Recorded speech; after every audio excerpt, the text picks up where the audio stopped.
রাজধানীর মগবাজারে নাগরিক সেবা অ্যাপ নিয়ে মত বিনিময়ের আয়োজন করে ঢাকা উত্তর জামাতে ইসলামী। জানানো হয় এই অ্যাপের মাধ্যমে নগরবাসী তাদের সমস্যার কথা তুলে ধরবে। প্ল্যাটফর্ম হিসেবে অ্যাপ আর ওয়েব পোর্টালে জানানো যাবে সব ধরনের অভিযোগ।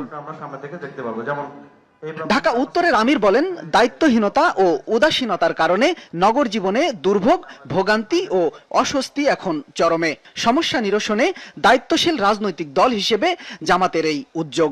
সরকারের উপরে আর সিটি কর্পোরেশনের প্রশাসকের উপরে ভর করে বসে থাকলে নাগরিক সমস্যার সমাধান হবে না। মানুষ যে কোনো সময় তার সমস্যাগুলো আমাদেরকে জানাবে এবং আমরা টিম পাঠাবো, তারপরে আমরা এটা নিয়ে কাজ করব।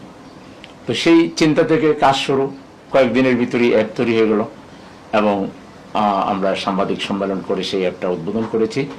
ডিএনসিসিতে মশার উপদ্রব, জলাবদ্ধতা, বেহাল সড়কের মতো সমস্যাগুলো তীব্র আকার ধারণ করেছে।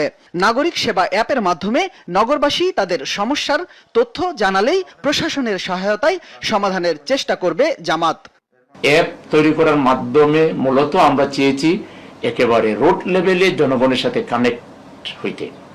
তারা যদি আমাদেরকে টাইম টু টাইম আমাদেরকে জানায় তাদের সমস্যাগুলো, তাহলে সহজে আমরা ভিজিট করতে পারবো এবং সমাধান দিতে পারবো। যতটা পারি আমরা দিব সামর্থ্যের মধ্যে, আর যেটা আমরা পারবো না এটা সরকারের আমরা দৃষ্টি আকর্ষণ করব। দলটির পক্ষ থেকে জানানো হয়, দলমতের ঊর্ধ্বে উঠে বাসযোগ্য সবুজ ঢাকা গড়ে তোলার লক্ষ্যেই এই উদ্যোগ। শামীম রেজা, যমুনা নিউজ, ঢাকা।